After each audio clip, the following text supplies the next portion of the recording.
pencarian pada area tersebut terurut dengan membagi nilai pencarian menjadi dua bagian, yaitu syarat data harus terurut, kompleksitas waktu, untuk kasus terbaik, dan rata-rata. 1. Jika elemen langsung ditemukan di tengah. Prinsip kerja dan fiskal. Yang pertama ada inisialisasi.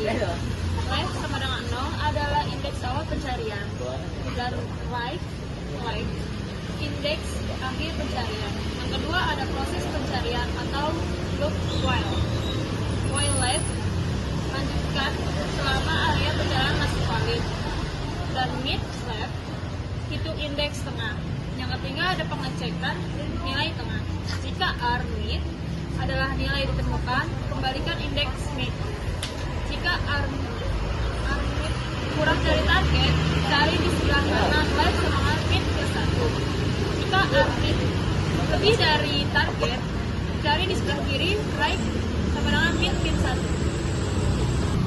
Apa itu binary search? Binary search adalah algoritma pencarian cepat untuk mencari nilai pada sebuah data yang sudah tertutup. Bagaimana cara kerjanya? Yaitu dengan cara membagi dua bagian data, lalu membandingkan nilai tengah dengan nilai yang dicari. Jika belum ketemu, proses ini diulang pada bagian yang sesuai hingga nilai ditemukan atau data habis. Selanjutnya, aplikasi dunia nyata. Yang pertama, pencarian di database. Contoh, ketika kamu cari nama teman di daftar kontak smartphone yang sudah terurut A sampai Z. Cara kerjanya, sistem langsung melompat ke bagian tengah. Jadi kita tidak usah cek satu-satu atau depan. Yang kedua, game inventory atau peralatan. Contoh di game RPG seperti Minecraft, Genshin Impact. Saat mencari senjata langka di inventory yang terurut, manfaatnya kita tidak perlu menggulir manual atau kita tidak perlu scroll satu-satu. Sistem langsung cari di bagian yang tepat. Ada file explorer. Ya, kalian tahu gak sih kalau misalnya kita lagi ada file manager nih, kalau nggak ya sama aja kan kayak file explorer itu. Kita nyari nih, kayak misalkan pengen nyari data, nyari apa screenshot. Nah, biasanya tuh sebelum ada algoritma binary search ini, kita nyari yang kita cari itu lama. Nah, fungsi dari binary search ini mempercepat kita. Ya, langsung kita nyari, misalkan screenshot, langsung ketemu. Nah, itu fungsinya. Ada machine learning. Contohnya, saat AI mencoba kombinasi parameter terbaik untuk prediksi, misal prediksi harga rumah, ya kan? Analoginya seperti tebak-tebak terarah, bukan coba-coba atau acak. Itu fungsi binary search. Jadi kita nyari nggak acak, langsung ketemu. Kita mau nyari harga rumah yang bagus gimana, harganya berapa, 500.000 misalkan harga rumah. Terus fungsinya tuh langsung ketemu harga 500.000. Itu apa aja nih, kita nggak acak, nggak ada 400, nggak ada 300, kita langsung nyari 500, ya ketemunya 500.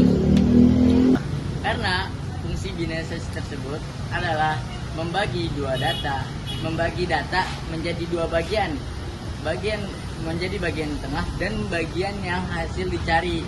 Jadi kalau misalkan proses itu belum ketemu, maka akan diulang terus. Jadi binary search itu mempercepat urusan kita lah.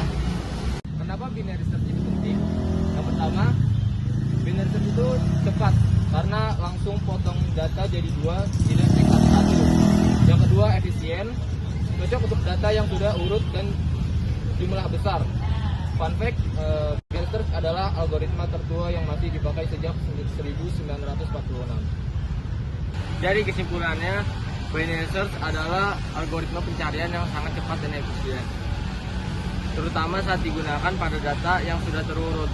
Dengan membagi data menjadi dua setiap langkah, binary search dapat menemukan nilai target dengan sedikit langkah saja, bahkan dalam jumlah data yang sangat besar. Namun, agar algoritma ini tetap bekerja dengan baik, data harus selalu dalam keadaan terurut. Karena itu, binary search biasanya digunakan untuk data statis yang jarang berubah tetapi sering dicari, seperti pada aplikasi kontak, daftar lagu, atau sistem live. Memahami dan menguasai binary search sangat bermanfaat dalam dunia pemrograman, dan teknologi karena sering digunakan dalam berbagai aplikasi nyata dan menjadi dasar banyak algoritma lainnya.